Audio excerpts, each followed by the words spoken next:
নমস্কার বন্ধুরা, সবাই কেমন আছো?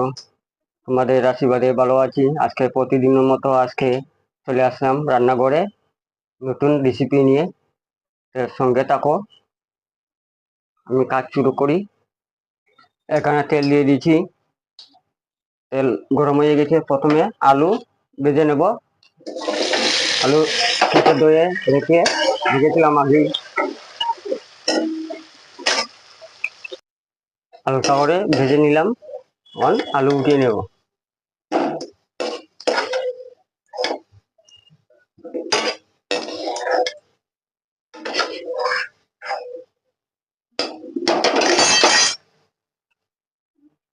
তারপর দিয়ে দেব আস্তা জিরে,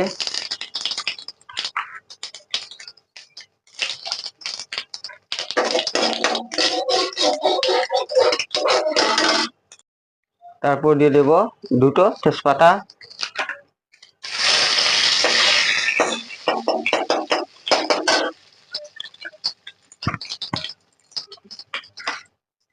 তারপর দিয়ে দেব পেঁয়াজ কুচি,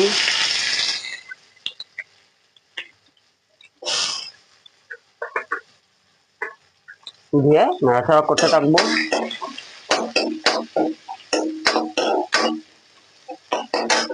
তারপর দিয়ে দেব কাঁচা লঙ্কা কেটে রেখেছিলাম,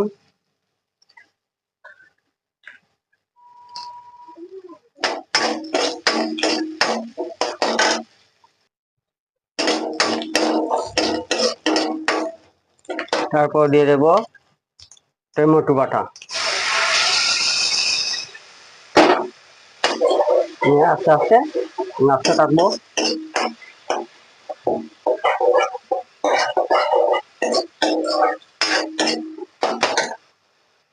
তারপর দিয়ে দেব আদা রসুন বাটা,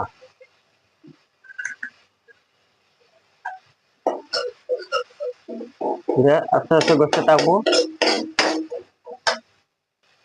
তারপর দিয়ে দেব কাজু বাটা, আগে থেকে কাজু বেটে রেখেছিলাম, কাজু বাটা।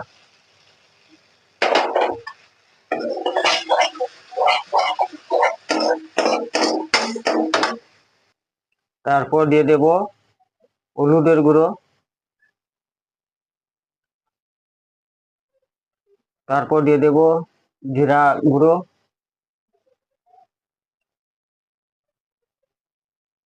দিয়ে আস্তে আস্তে কষতে থাকবো।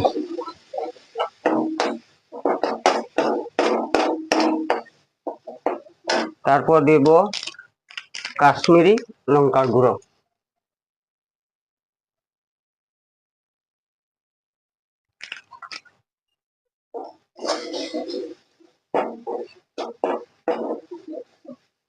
তারপর দিব স্বাদ মতো নুন, নুন দিয়ে দিলাম। তারপর দিয়ে দেব অল্প জল।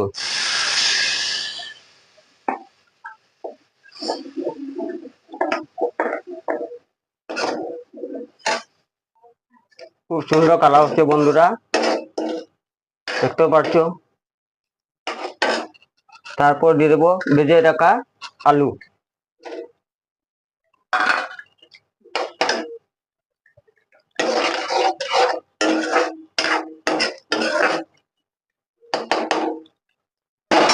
তারপর 5 মিনিটের জন্য ঢেকে রেখে দেব।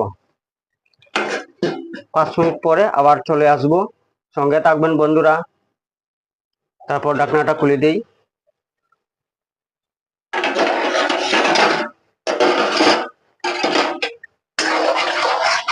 তো বন্ধুরা, আমার আলু সিদ্ধ হয়ে গেছে। তারপর দিয়ে দেব মাশরুম,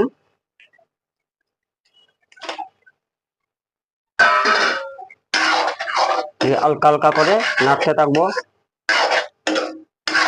যতক্ষণ মশলা মিক্স হয়েছে না।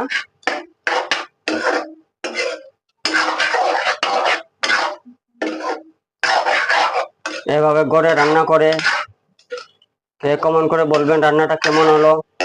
আশা করি ভালোই হবে। এবার ঘরে রান্না করে উঠে রেস্টুরেন্টে আর গিয়ে খেতে হবে না, ঘরেই আপনারা রান্না করে খেতে পারবেন। তাহলে এখন অল্প জল দিয়ে দেব।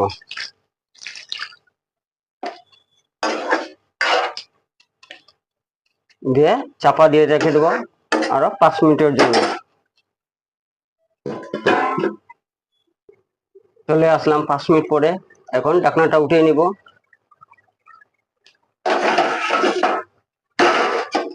বন্ধুরা দেখতে পাচ্ছ খুব সুন্দর হচ্ছে রান্নাটা, খুব দারুণ। তারপর দিয়ে দেব গরম মশলা,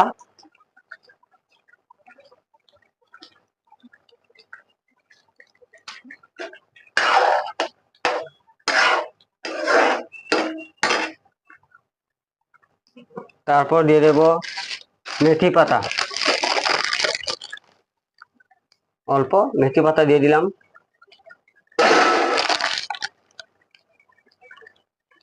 দিয়ে নাড়াচাড়া করবো যতক্ষণ হচ্ছে না। মিক্স করে দিলাম বন্ধুরা।